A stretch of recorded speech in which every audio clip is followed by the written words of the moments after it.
So what? Yeah.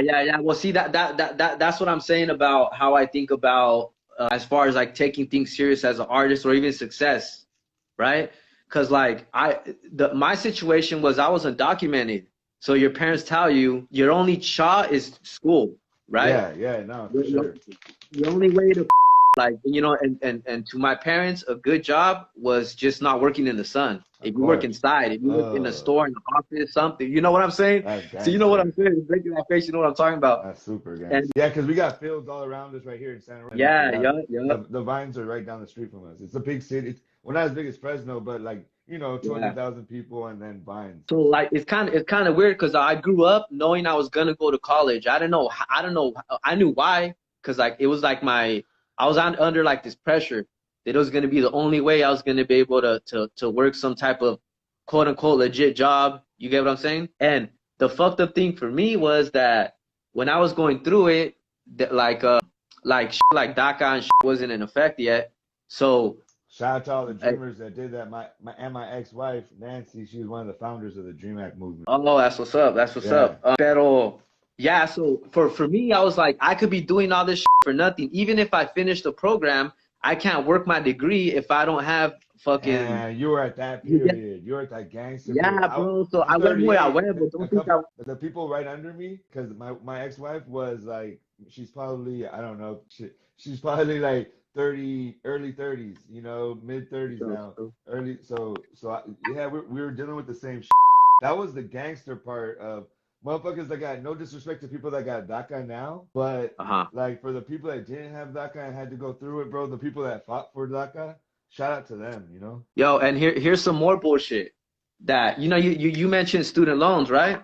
Yeah, you guys can't get them. I can't. Yeah, but trip out how fucked up the system is, right? And of course, it worked out for me because trip out how being undocumented was a blessing in disguise. Because look, I couldn't get loans, so I couldn't acquire debt. I couldn't even get credit cards, right? Yeah, So I graduated with zero debt, and yeah, I got homegirls that did the same program that got hella debt. yeah, dog. So That's so fun. You it say just shows that. you how fucked up the system is. You know what I'm saying? Yeah, you're damned if you do, you're damned if you don't. Yeah, In one man. way So or the like, other, the system will F you. so that's what I'm saying. That's also part of what I do. I mean, I work in my field. I work in mental health, and so Discussions are coming quick. Now, I was oh, gonna are say, they? yeah, yeah. So, hold on. He said, how did you? We'll start with this one. How did you expand your vocabulary so much? Well, like if you're familiar with Wu Tang and the vocabulary that they like integrate in their like yeah, I became fascinated with vocabulary, and it's kind of crazy, bro, because this is like the Pocho Lacho, right? Like I remember the first word I learned in English was soda, right?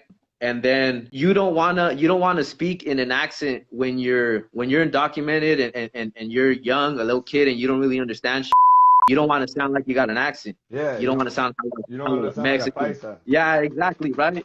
And Even though as a so pocho, I wish I could have sounded like. Isn't that funny? hey, well, bro, same with me. I don't have an accent when I speak English, and I can speak perfectly clear. But then I be speaking Spanish, and I'll be saying some words out there, and that feels embarrassing to me. Pero está bien, That somos someone, pochos y qué, güey. Está bien. yeah, well, I know that's why, but that's what I'm like, it, And, We gotta live and that way. so, yeah, man, that's part of what I do too. Actually, like I've actually created some curriculum with hip hop, and I do work in that area in mental health, integrating hip hop as well. Oh, that's And sick, my so, boy, because I went through like, cause so I'm from up north. So I changed my life whenever went down south.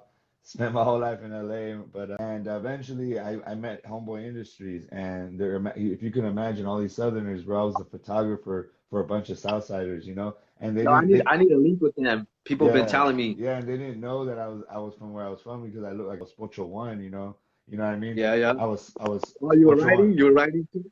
Yeah, well, I came in as an artist. I came in as a professional, as somebody that was Okay. like, I went to CSUN, I had a master's, like you, like somebody like you, and I Yeah, yeah, and they they they like transformed how I saw everything, bro. And the reason I got sober, if you can believe it, was from a bunch of Southsiders who helped me get my life together, bro. How the crazy would yeah. that have been? That's crazy. Hell yeah, bro. And that's what's like so beautiful about photography is photography will take you places you never thought, put you in the room with the coolest motherfuckers in the world. Yeah. Every time Yeah. wherever I'm at, I'm with the best, dopest motherfuckers with the coolest stories, and I love doing that. Shout out to Maserati. If Maserati Ricky's in the motherfucking building, shout Yo, out to shout Ricky. out to everybody in the live. Share the live one time. Yeah, share the Um, live real quick. It only takes a second. I think they were saying that you weren't speaking into the phone, but I don't know. speaking. Okay. Because sometimes it's like muzzled a little bit, but All right. For sure. It might be no, this fan I not got on no, there. no. Now you're good. I think it's just when you get too Okay, close. for sure. I was only able to get money for my books, but I had to pay for my classes. Yep, I remember my ex-wife, bro. She was in a PhD program, and all her Yeah. friends were like having, but still like having loans and kicking it and just studying. She would have to be what is it called, babysitter, a dog watcher, all kinds of shit, you know what I mean? And hustle her Yeah. way through. And but with no Hella debt though, talk. no debt. Yeah. Hey, move it the other way, my boy. Look, yeah, yeah, yeah. There you Oh yeah, my go. bad. Hey, so what made you get into mental health? Hey, You like know, so smoke. what's up? Yeah, oh yeah, I don't mind if you My do. bad. I gotta That's ask. up I to feel like you. I should ask. Yeah, no, I never smoke on camera. Oh, for sure. Uh, I don't give a yeah, fuck. you know, navigating, but I know, no. That's yeah, the sad part, homie. Can I say something about that? yep, It really is hard, homie. Like, bro, I had a job. I mean, so I worked at the mayor's office and I was a community outreach officer, but I couldn't be myself all the way.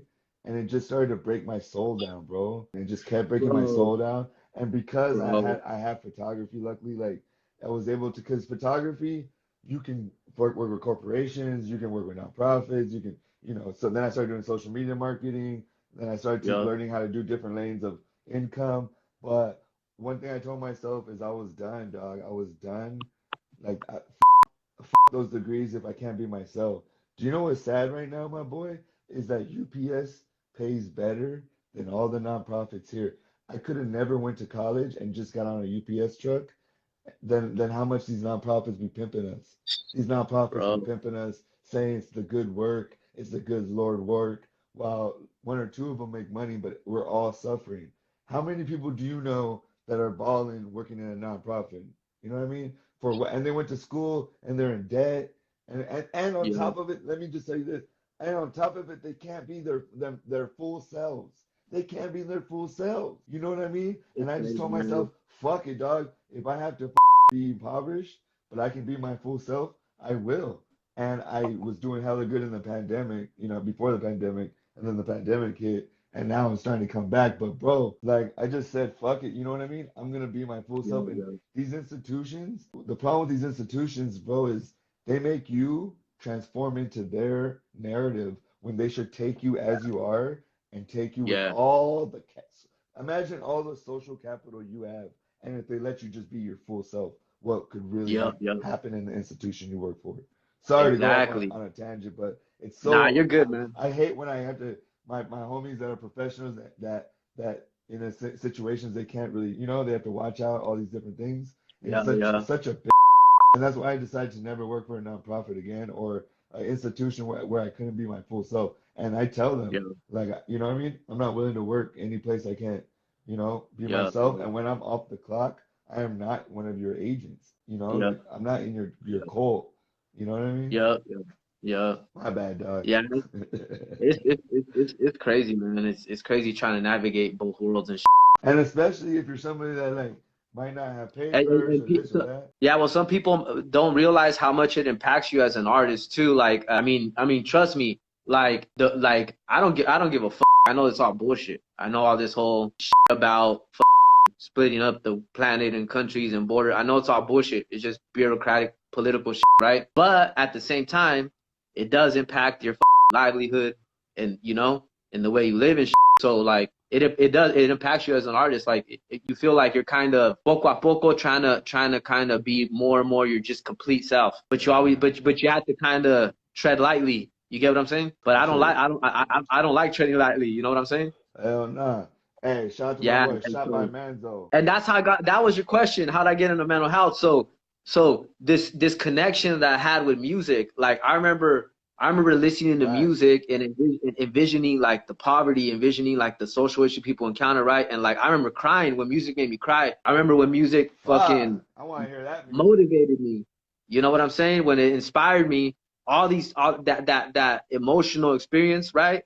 It was healing to hear other stories. That's what inspired me to start writing my own story, right? And I would always take it there and say shit that I felt I wanted to say, but that some people might not say. You know what I'm saying? Yeah, yeah. And so, and yeah, just putting shit out there, you know, put it like it's like putting your heart on your sleeve. You know what I'm saying? Hell It's like yeah. wearing your heart on your sleeve and shit. So yeah, so that was it was just helpful. I never thought of it like that till later, you know, like I was always trying to quit school because of music. I was like, man, I can't wait to I was just gonna get my bachelor's, do like the bare minimum to say like kind of like I did my duty, Yeah, right, yeah, as yeah, first yeah. generation, right? Let me punch in real quick and get out, That's right? funny. But then you do have that thing like, well, how am I gonna support myself? How, you know? Yeah, you gotta get a master's. Dog, a bachelor's is like school diploma. It ain't now. Yeah, yeah, man. So like, so yeah, so you know, I went to school muy a huevo. You know what I'm saying? I didn't like school, but I guess I felt like I was kind of like I could pick up on and like I went to school like, you know how when you study just enough just to pass the test and you're like, fuck it after the test, like you get what I'm saying? Yeah, no, no, for sure. That's how I went to school. That's the attitude I went to school with. Like in my classes, I was thinking the lyrics all the time. Yeah, yeah, yeah. You know what I'm saying? I I went would to be fucking. Yeah, I went to school. That's funny that we reasons